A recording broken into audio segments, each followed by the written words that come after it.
To those new safety concerns from construction workers at Fort Bliss, one man was already killed while working on the new Beaumont Army Hospital.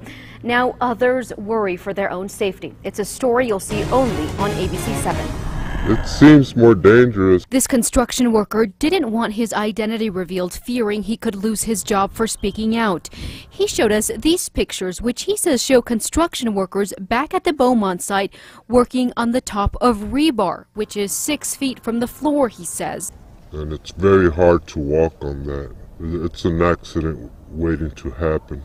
The worker says management changed the order of the work so that instead of laying the plumbing, electrical, and HVAC work before the rebar, it's now happening simultaneously or after. Workers risk falling through the rebar, he says.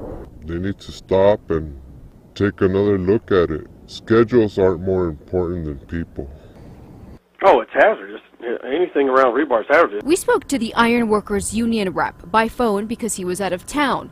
And he says while it could be hazardous, it's the nature of the job. It's a construction site. When you got floors going in and you got plumbing that goes through them floors, there's rebar in there that you got to work with. The union rep says the steel subcontractor is not to blame for Jesus Moreno's death. He says it was the Army Corps of Engineers who changed the subcontractor safety plan more than once. And I think that some of them changes could have been what affected this result. I really don't think there was any extremely unsafe conditions.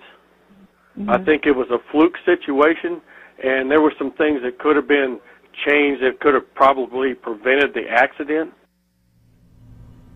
Now, an Army engineer who blew the whistle on safety concerns also told me the Corps of Engineers changed the safety plan. He says, though, that the Corps changed the plan so their actions would not be considered violations.